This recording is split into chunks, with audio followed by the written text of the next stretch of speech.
Je m'appelle Fanny. Ma sœur a reçu un diagnostic de maladie mentale. Ma sœur, elle a reçu un diagnostic à l'âge de 16 ans. Puis ça a été vraiment difficile au départ parce que, en fait, c'est vraiment difficile pour la famille d'accepter qu'un membre de ta famille ait un problème de santé mentale. Fait que c'est vraiment ça qui est difficile au début, je pense. À partir d'assez tôt, on voyait qu'elle vivait beaucoup d'anxiété. Puis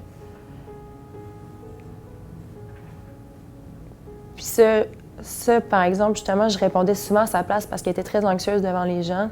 Puis c'est ce qui a fait en sorte que je ressentais beaucoup de culpabilité quand elle a eu le diagnostic. Parce que je pensais que c'était peut-être de ma faute si elle avait développé le trouble, puisque j'avais parlé à sa place, que j'avais... Dans le fond, elle faisait de l'évitement. Je l'aidais dans son évitement.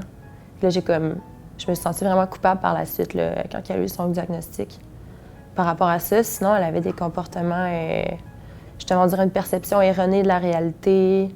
On comprenait pas vraiment. Là, elle avait de la peine. On savait pas trop comment réagir. Elle savait qu'elle avait quelque chose, puis ça l'a vraiment rassurée d'avoir un diagnostic. Mais je pense qu'elle a trouvé ça difficile parce que nous, on avait de la misère à accepter qu'elle reçoive un diagnostic. On avait de la misère à le croire, en fait.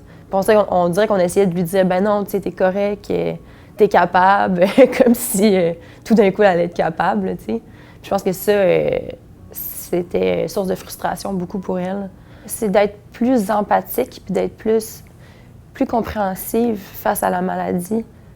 Parce qu'au départ, j'étais pas tant compréhensive. J'essayais de lui dire qu'elle n'avait pas de maladie puis qu'elle pouvait juste, tu sais, arrêter d'éviter des situations puis juste se forcer davantage parce que je comprenais pas.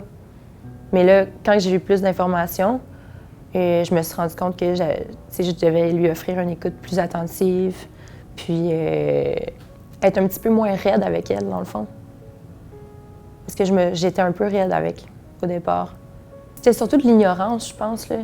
L'ignorance face à la maladie qui fait que tu comprends pas, fait que tu penses que... Tu sais, moi, quand je vais pas bien, je me dis « OK, tu sais, donne-toi... force-toi un peu, puis ça va être correct », mais c'est comme si j'avais la même réaction avec ma sœur, mais c'est pas comme ça que ça fonctionne. Je pense que c'est vraiment important d'aller chercher de l'aide à ce moment-là parce que tu vis un grand sentiment d'impuissance, puis c'est rassurant aussi d'avoir plus d'informations sur la maladie pour t'aider à comprendre, pour t'aider à interagir avec la personne.